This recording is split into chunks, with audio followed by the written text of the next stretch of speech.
I'm glad Susan had my phone number so that she could tell us if they can hear us.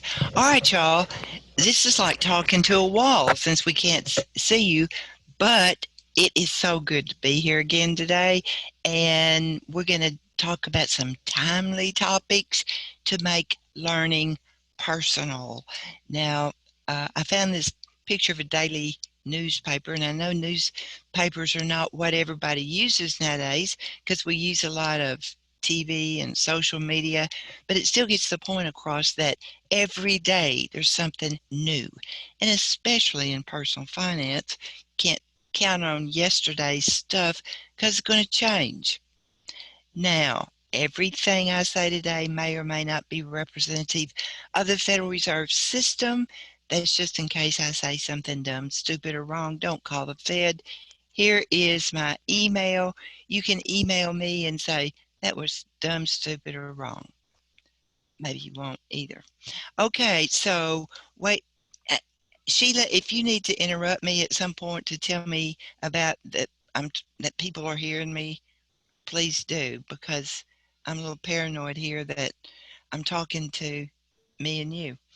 Okay, back in 1913, the Federal Reserve Act was passed.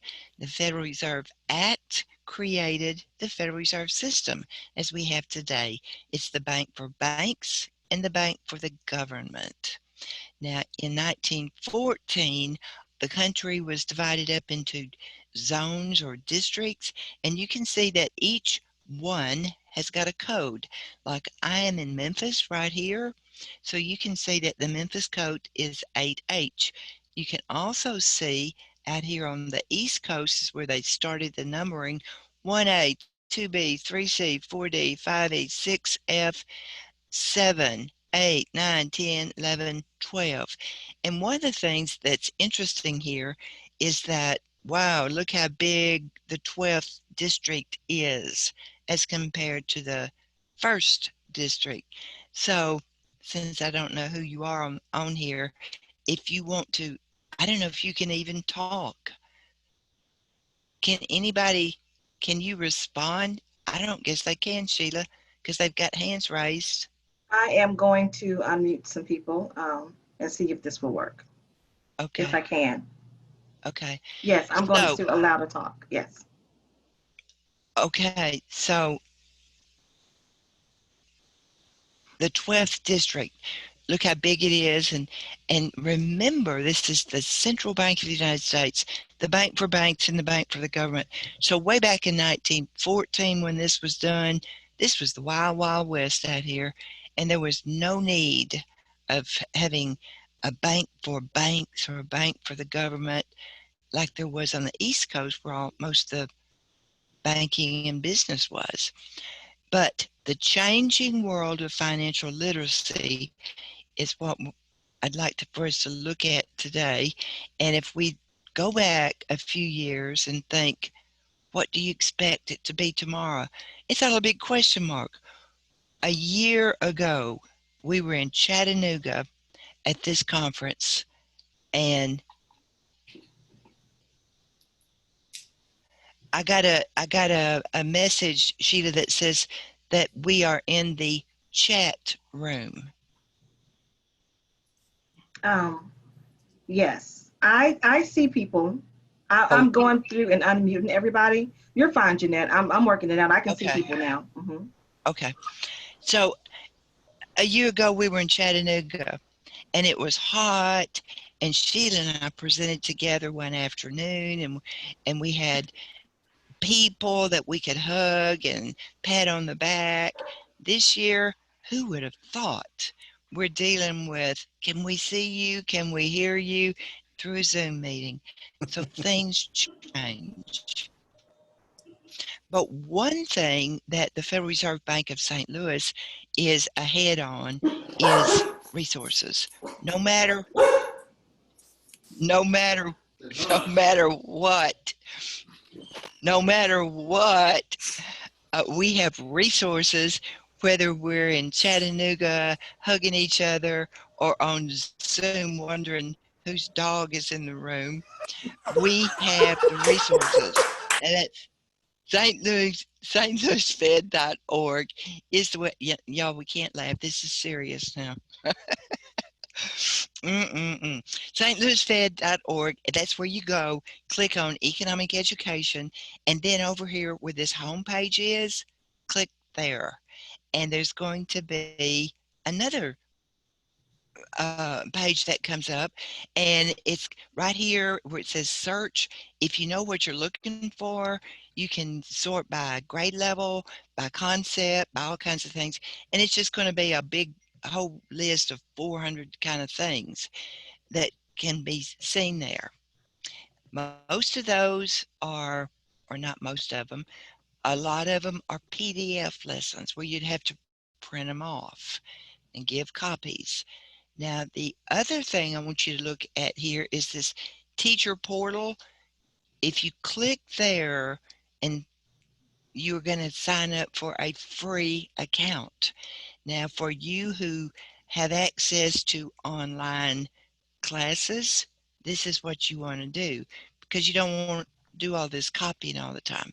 The teacher portal allows you to assign a lesson to a student online. They complete it online, and it's graded, and it keeps you updated on their progress. So that's something that you'll really want to investigate. This I threw in here just to show you how good all these resources are. There's over, and this was 2 years ago when this data was collected, more than 4.5 million enrollments in these online courses, 500,000 downloads of print lessons. I mean, it's just like all over, and there's many awards that have gone with it. But this was a slide that I came across this past week. This is current. This is what I was impressed by. Can you believe? Can you believe 98 countries around the world are using this material? Well, the material we have, if it's for personal finance, is written according to national standards in personal finance.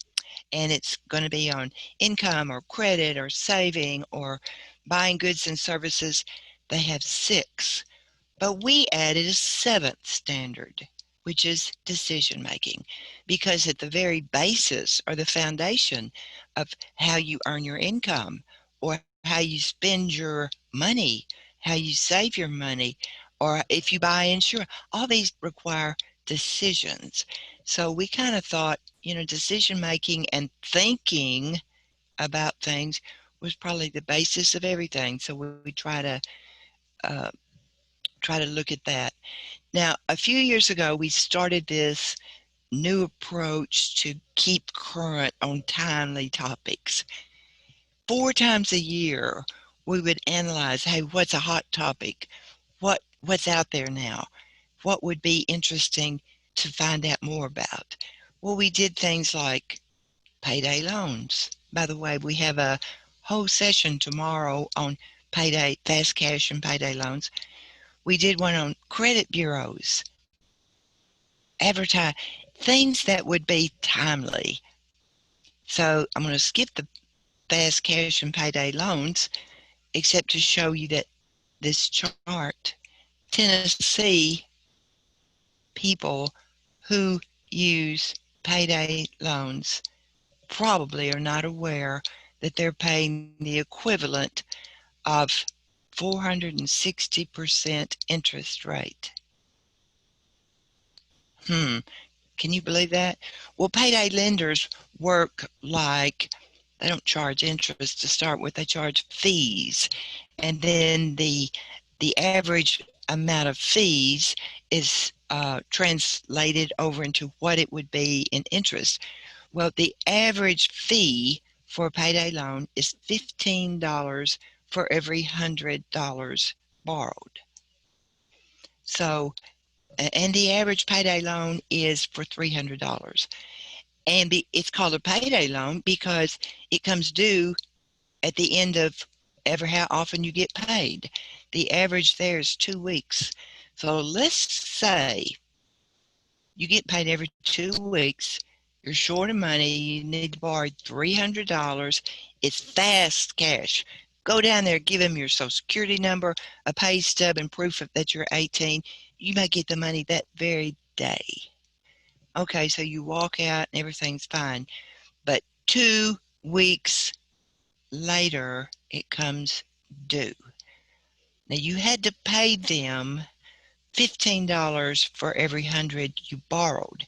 So Sheila, you're the only one I can see. So if you borrowed $300 and each 100 cost you $15, how much did it cost you for that $300 loan?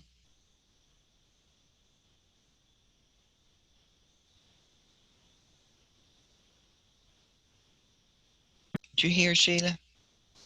I'm here. If you paid $15 for every 100 and you got a loan for 300, how much were your fees for that loan? $45, right? So it cost you $45 in fees to get the loan. Now, at the end of 2 weeks, when it comes due and you still don't have the money, you can go back and say, I don't have the money. Or you can do it online. And they're going to say, oh, that's okay. That's okay. No problem. We just roll it over. We'll renew it. Every time it's renewed, they charge you that same fee again. So $45 again. So if you do all the math and figure it out, that's how it comes out to such a high percentage. So this article is important in Tennessee because all you got to do is go up and down the streets. All you got to do is go down through a city, especially the low income areas. Now, you're not going to find payday storefronts on Saks Fifth Avenue streets, but you will in the lower income area of town because people need the money. One reason, they might not have a bank account, they might not have credit, and this is an alternative. Another one that you might want to look at as you're going down through your streets, the title loans, they work the same way. Anyway, we wrote articles to address what's out there. Another one that's recent was the Social Security number. Now, remember, to get a payday loan, all you have to do is provide identification. Social Security number will do it. Um, some type of pay stub to show that you will be getting a paycheck, and then your age. So Social Security numbers, every kid, every person that you come in contact with has a Social Security number. But do they know the significance? Do they know how it started? And what do they know about Social Security number? Well, actually, if you go back to that homepage, you can print out the PDF article on this one or some of the other timely topics, and you can do it with either a high school level or middle school level. Now, we did that in 2 levels. At first, we were just doing one. Then it was kind of like, no, no, no, no. Every kid that's in the 10th grade is not reading on the 10th grade level. So we kept the same content and put it on a lower reading level for even IEP students or students with a lower reading level. They're not going to know that. It's the same content. But Jeanette, I'm sorry to interrupt you. I had a question from the chat. Ms. okay, Bennett, since we are talking about payday loans, could you please tell us the effective rate of interest on fractional reserves? on what? Fractional reserves. That's from Charles Jackson. Well, no, I can't tell you that interest rate, Charles. I'm sorry, but if you'll send me an email, I'll find out and get back to you. How about that? Okay, thank you. Thank you for the question. Okay, now so we're tracing the history of Social Security numbers. Started with FDR and the Great Depression. See, in the Great Depression, there was a lot of unemployment. They say 25% in 1933, but That's not true because it's just a guess. It was probably higher than ever because the way it's measured wasn't even established until till the 1940s. So it was high. We know that. And we know that people were hungry. They were without work. They had no jobs. And lots of, there was lots of despair. FDR even created jobs for people to go around and take photos of misery that was seen because in those days there was no social media.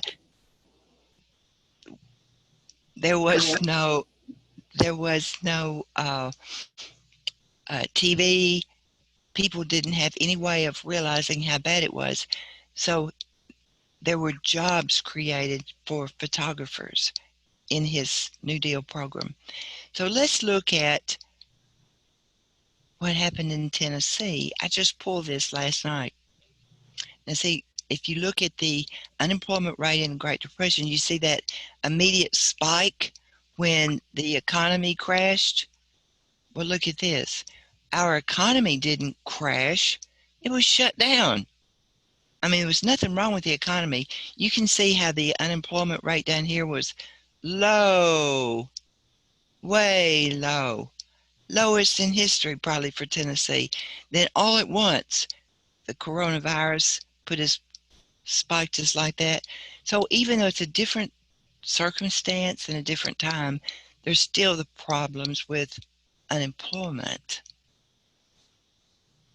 So in today's world, we get to be the beneficiaries of some of the things that happened in the Great Depression.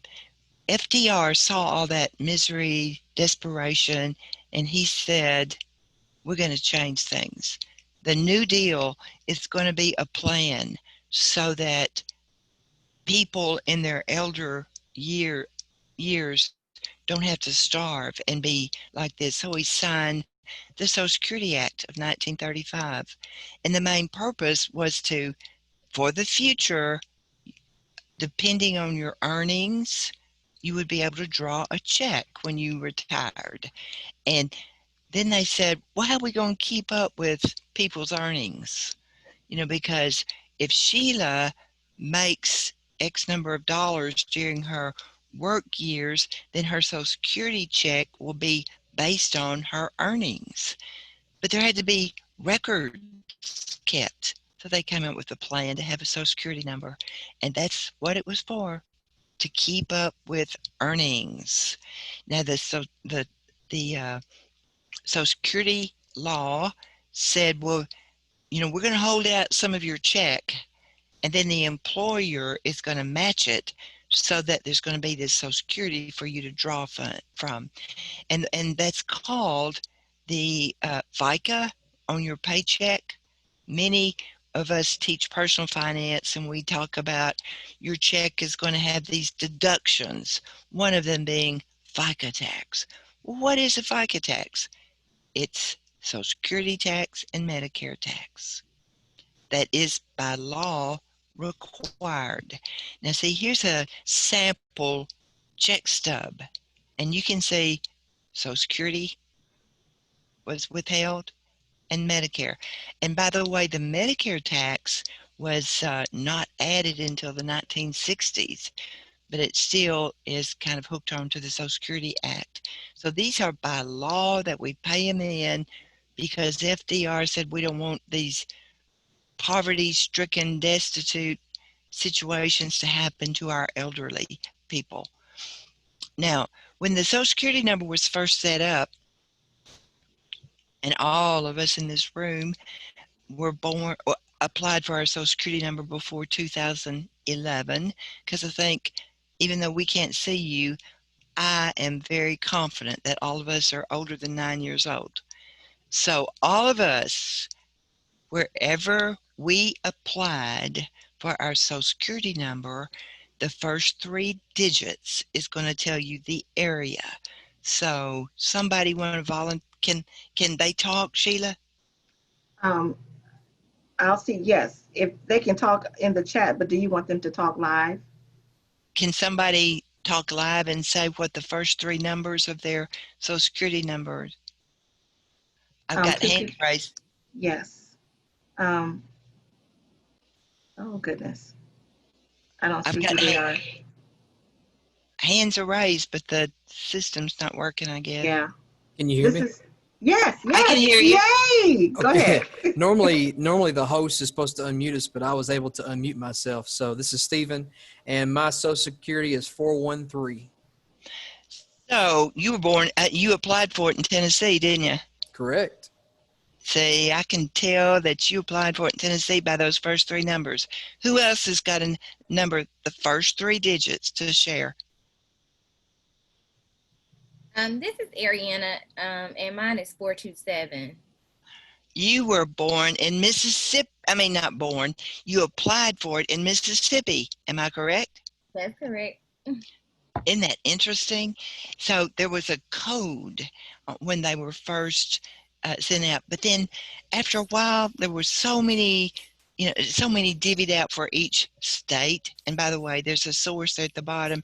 If your state or your number's not up here, I just didn't have room on the page to put all the states. I just picked out some. But there were some states that didn't need all the ones that were divvied out to them. Other states were needing more. So after 2011, the Social Security Administration said, forget this, let's just put them all in one big pot. So after 2011, like your kid's Social Security number, the first three digits don't mean anything. So that's just an interesting tidbit. Now, another thing about Social Security number is in the beginning, it was for record keeping. But boy, it became an easy way to keep up with people because you're the only person with that number. So the first thing you know, banks started using it, couldn't get a loan or couldn't have a savings account, can't have a checking account without a social security number. And then it just went on and on and on. Everybody started using your social security number. And that was good on the one hand because it was simple, but on the other hand, there were problems that started. So back in 1999, and I just picked these laws and put them in this chart because they were significant. There's a whole bunch more laws if you want to go to the website here at the bottom. And by the way, my PowerPoint is uploaded, so you should have this. But in 1999, people started saying, well, I don't think it's a good idea to have the Social Security number on a driver's license or on divorce records or marriage records. So they started taking them off. And does anybody have an idea why? Identity Yeah. theft. Yes, ever who said identity theft. See, it became so easy to use and everybody was using the social security number. First thing you know, boy, there was problems. And, back about, I guess, 20 years ago is when Staples and Office Max and all these people started selling all these paper shredders where, the crisp, make sure you don't throw away any sensitive stuff. Well, I live in the country. I live way out in the country and I can go burn my trash in a burning barrel in my nightgown. So I don't have to worry about that. But for most people, you don't go running out and burn your trash in a burning barrel in your nightgown. So that's very important to protect with those paper shredders. And another thing that's important with your social security number is if they get it, they can do all kinds of things. They can apply for unemployment insurance in your name and get the check sent to them. They can open up credit cards in your name, have the bill and not pay it. And then at some point, you're going to have a ding on your credit report and you think, I never even had this whatever credit card because they use it until it's closed and then you never know it. So you need to check your credit report to keep that kind of thing from spiraling out of control. Another thing is do not carry your social your Social Security card with you. It's one of those things, put it up in a locked area, because stealing your Social Security number is very serious, can cause you a lot of problems.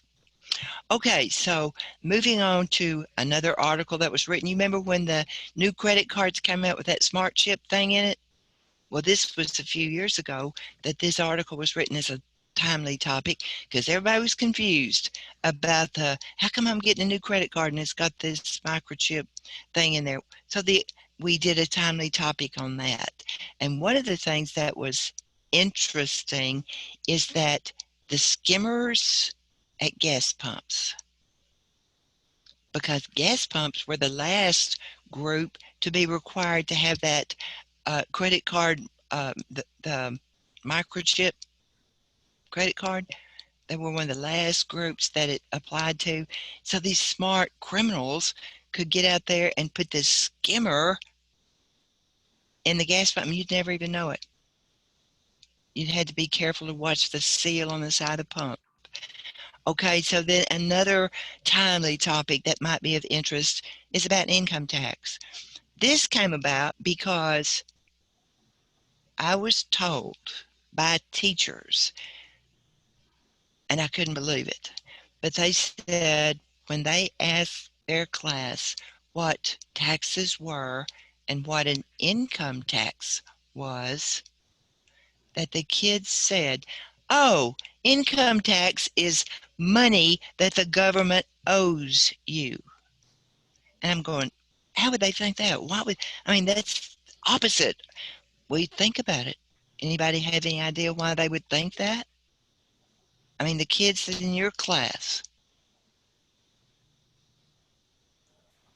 Because we get an income tax check. Yeah, because they're used to getting that. Wait till I get my income tax money. Well, this article explains there's only two ways for you to get an income tax money. Number one, you overpaid and you were having too much held out of your check.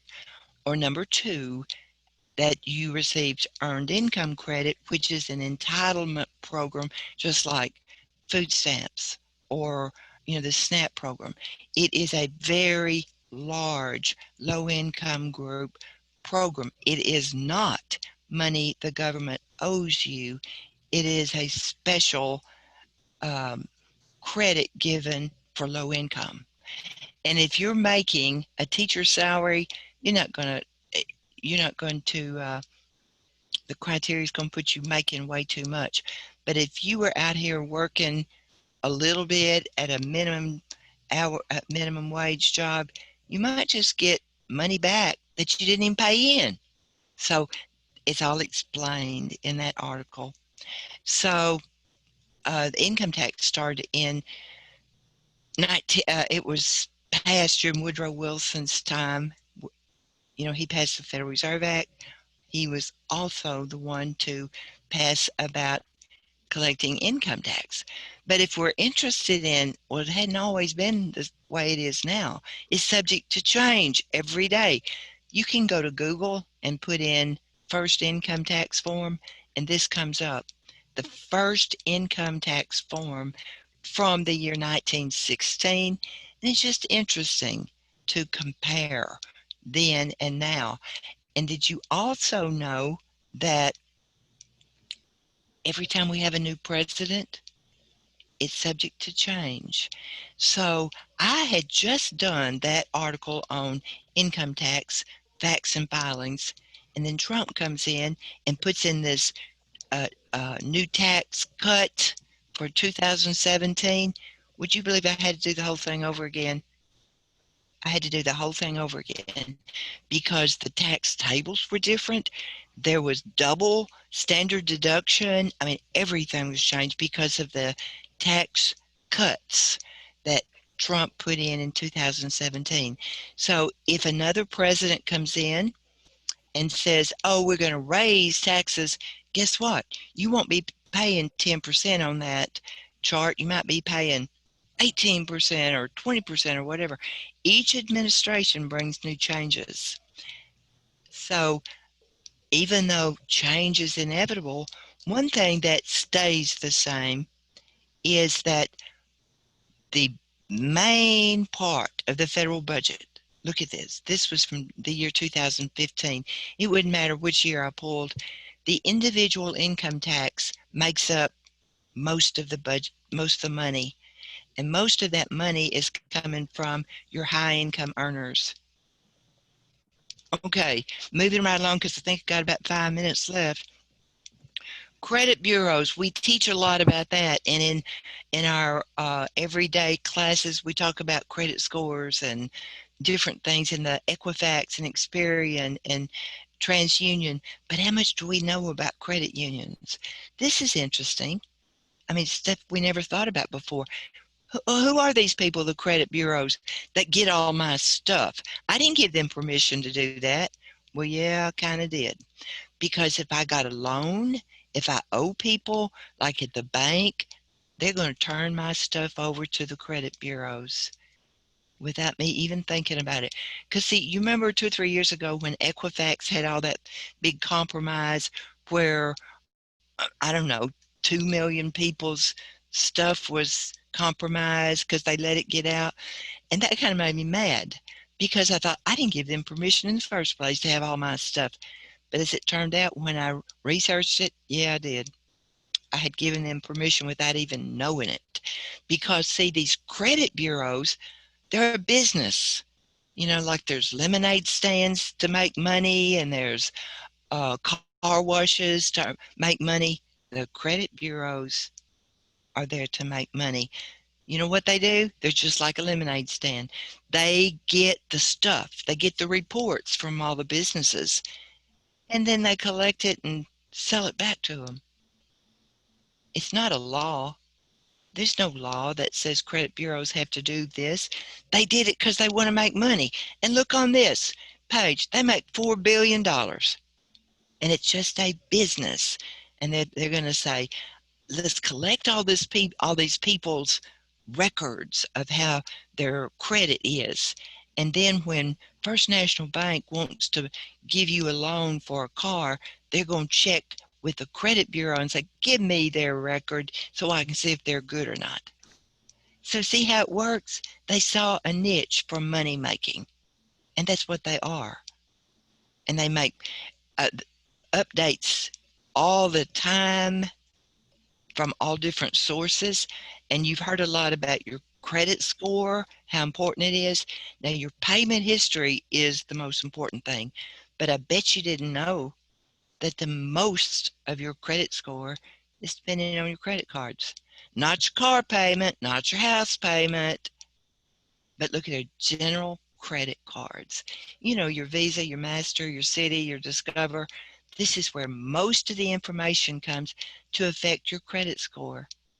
And the most important thing you can do there is don't run your balance up to max, because they're going to look at, okay, they can borrow $10,000 and they owe $9,999. They're maxed out. That's going to ding your credit.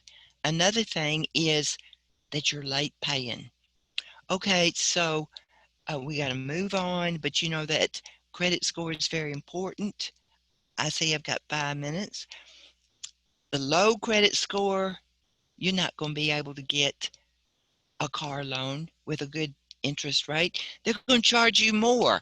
If you go to the car dealer with a credit score that they're going to check with that credit bureau and it's low, that car dealer is going to say, well, they're probably not even going to pay for it.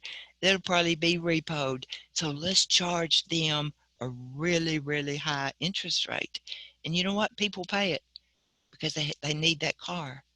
On the other hand, if you have a high credit score, you're going to get the lowest interest rate that they can make because they think, yeah, this person pays their bills on time, they're good credit risk. So a credit score is only used to determine the risk. Is this a good customer or a bad customer? Okay, advertising. You know, this is one of those timely topics that never goes out of style. I love this because we are so affected by advertisements.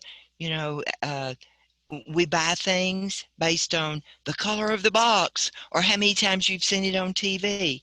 But think about it, there's a history here. In the old days, way back, Mama sent John Boy to the store on the Waltons. He said, Mama needs a sack of flour. So from behind the counter, Mrs. Olson or ever who it was, I think that's her name, would come out with, or that might be on Little House on the Prairie, I don't know, but they'd come out with a sack of flour. Nobody said, is this Pillsbury or Gold Medal, or is this self-rising or bleach? No, no, no, no. It was just flour. But you know what?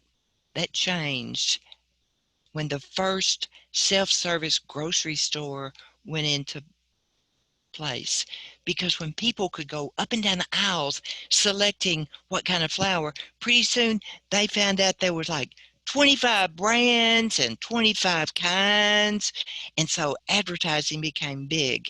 Anybody know the answer to this?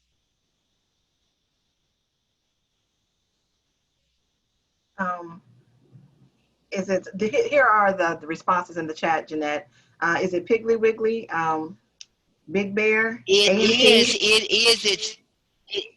It is Piggly Wiggly. But guess what? Piggly Wiggly, the first self-service store that started all this advertising in the supermarket, started in Memphis, in Tennessee. The first self-service grocery store in the whole United States started right here. And this is a picture of the streets of Memphis in 1916. You can see that there's advertising. Look at that Coca-Cola sign up there. But when it got to Piggly Wiggly was started by Clarence Saunders. And then people could walk up and down the aisle. By the way, I had to get permission to put this on this slide because this is a copyrighted logo. Then people started being able to choose their own.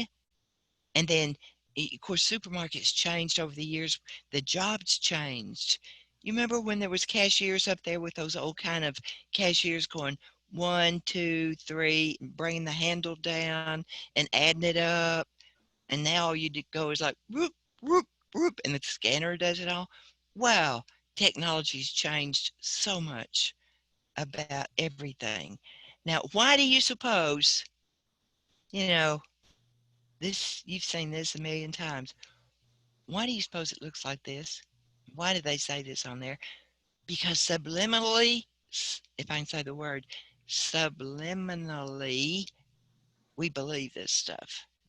Now we know that we're not going to be a champion when we eat Wheaties, but it affects our selection of buying goods and services. This one makes us feel good.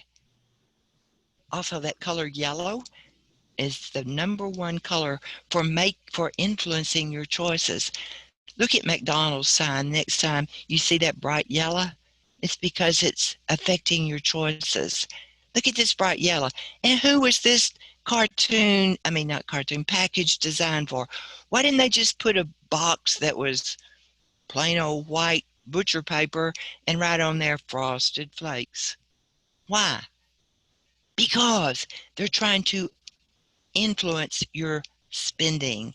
So as we look at advertisements as being a timely topic, I love getting into that because they're everywhere. You cannot go on Google or you can't look up something without there being like 250 advertisements. You can't even go on YouTube without, that little thing saying skip ad and 5, 4, 3, because advertisements are everywhere to affect what we do. And the median has changed over the years. It used to be through newspapers and print. Now it's the online stuff. And guess what? Big bucks are paid for advertisements. Anybody know the answer here? Super Bowl. And I've got the 2017 because it's in that article. The same cost was approximately the same in 2018. I don't know about 2019. Anybody got an answer in the chat? Yes. What? Some people, the guess is 3 million, 1 million, 1.2. Y'all are wrong. Y'all are wrong. be caught 30-second commercial. Think about this. Why did they do this? Cost $5 million. Can you imagine?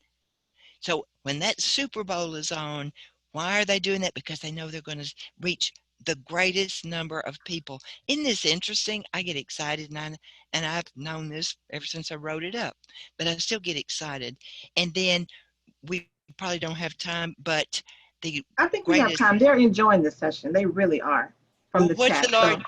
What is the world's largest advertiser? Anybody know? Anybody in chat? James Bailey says Budweiser. Nope. Jacqueline Nichols, Coca-Cola. Greg, Nope. Coca-Cola.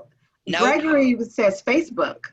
No, the world's largest advertiser is because you got to think big. Conglomerates. McDonald's, Walmart. No. Procter and Gamble. Think about it. Go to the grocery store, go to any place you want to, start picking up all this stuff like Head and Shoulders or Colgate toothpaste or Kleenexes or whatever. Look on there and see how many are Procter and Gamble products. My whole house is Procter and Gamble. Probably so. It's interesting to check that out. And by the way, advertising online also brings big bucks.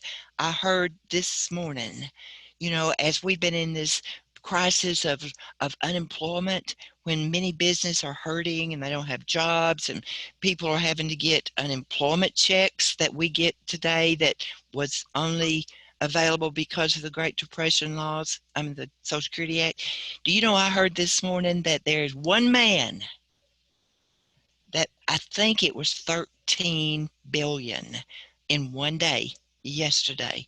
One man. And I think it was 13. Y'all might need to check that. It was a whole bunch, but I know it was billion. Do you know what one man made many billions of dollars yesterday? Anybody have any idea? No. They are actually asking for the keywords, so come have okay, because it's time to go. But I got to tell you, it's Amazon, Jeff Bezos. He made billions, and I'm thinking 13 yesterday. Okay, then there's smartphones. So, see, I almost did it.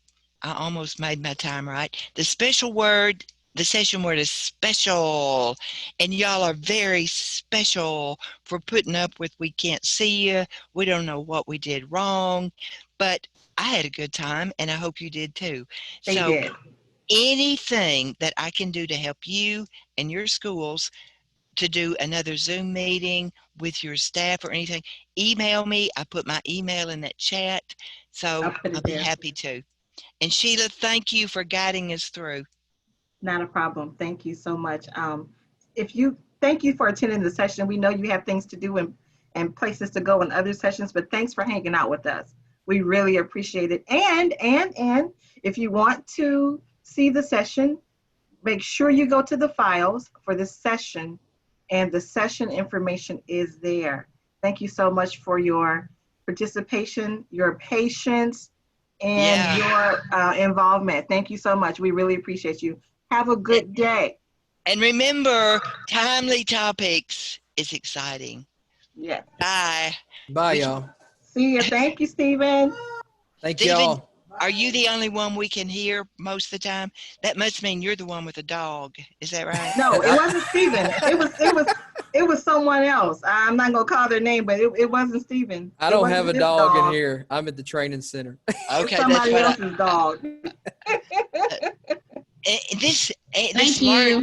Thank you. Thank you. Thank y'all. I had a good time, even though we don't know what we're doing to get this Zoom thing to work. I'm going to tell you what happened. Someone sent me an email from UTK. Well, good. I hope they cleared it up. I need to stop share. Yeah, you can stop share. Okay. Yes. Thank you, guys. Thank you so much. The reason that we couldn't see everyone, Jeanette, is because, well, at first we couldn't see everyone. I can see people or their screens. Is because this is a content session, they said. And because it is a content session, the participants don't have the ability to talk. Well, so that's not big. And we That's can't not see. very nice. Yeah, That's not networking very sessions, nice. yes, they can. They have that capability. But because it's a networking session, it's not necessarily like a sit and get, but kind of is because they don't have that interaction back and forth. But I had to But go you know what? meet people. Hello there, But you Miss know what? Bennett. Hey, who am I talking to? This is Vanessa Nelson, and I Well, definitely hey, wanted to Vanessa say Nelson. hello. Were you in on the session? Yes, I am indeed. And you know, I had to so say glad. hello. Well, you are just, and this is a special session, and you're a special person. So, Well, do you think we did okay, even though we were fumbling around? oh, you did just fine as usual. You both beautiful I, ladies. So thank you for the time you gave us. Thank you now, for being a part of it. Sheila, you have met Vanessa before when you've been in Memphis. I did? Yeah, you've met her. I'm Oh, always there, She's always, she's, except she's, now, of course. I know it. Now, Vanessa, if there's something I can do with your school, I don't know, but I'll be happy to do this kind of stuff. And it's easier. I don't even have to travel. So holler at me. You know I will. I have your contact info. I, and thank you for hollering at us. All right then. yes. You both take care now. You too. Thank you, Bye-bye. Vanessa. All Sheila, right. Bye. Bye-bye. Sheila, can you hear me? Okay. Yes. Yes, Brad. Brad Goodman from Bristol, Tennessee. I just wanted to personally thank you. When I first started teaching, you did the new teacher training in Franklin. And Oh, yes. then I Yeah. met you again in Nashville when you helped me with the information to upgrade my license. And I just want you to know that this year I got my tenure. So Woo-hoo! all the help that you gave me from the beginning of my career to now, I just wanted to say I appreciate it. It's good to see you again. Thank you, Brad. Well, Thank you so much. Thanks for so attending. Brad, do you think our session was okay, even though we couldn't figure out what was going on? Oh, I enjoyed it. It was interesting, and you seem to enjoy doing it. So that's what matters. She's Well, the I do, best. but it's terrible when we don't know. I mean, you know what it is. Can't operate this stuff right, and Oh, I know I had to teach the end of the year with this mess, so it's a challenge for all of us to get used to this online stuff. So, but thank you for joining us. oh, no problem. I got to go to another session. I just want to say thank you, Sheila. Okay, you're welcome. Bye-bye. Bye. Bye. Okay.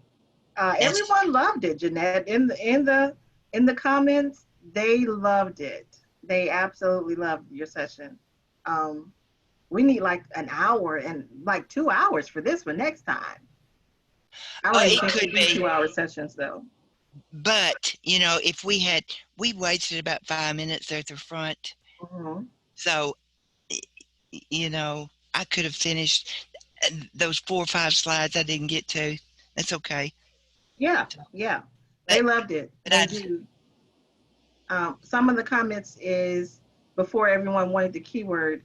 A lot of really useful information in this session that students definitely need to hear. Let's see what else they said. Here's a question that we didn't answer. I think it was 6 minutes ago. Is the Fed considering doing away with coins? I don't know about that. They wanted, let's see, they needed to leave the keyword. Oh, one person said this is the best session they've attended all week. well, make copies of that. Make copies of that. That make us feel better, Sheila. Yeah, a great session. Both of you rock. Always love seeing you guys. Elizabeth Pierce Oswald. Jonathan still wants to know. He asked twice about the coins. Any idea on the Fed getting rid of coins? Great job. And I've left your email up here for everyone. What's the keyword Piggly Wiggly? No, it wasn't that Piggly Wiggly special. So somebody put that in the chat, that what the keyword was. Then someone put, great job, don't stress, Miss Bennett. Okay. Well, we did okay. I mean, we tried. We were on. We thought I had it all worked out. But I don't like that, not being able to see the people. I don't either. And apparently the reason that we couldn't see it is because it is a networking session. Let me actually go back to the email and read you what No, she said. A content session, which means we won't be able to see people tomorrow either. Right, right.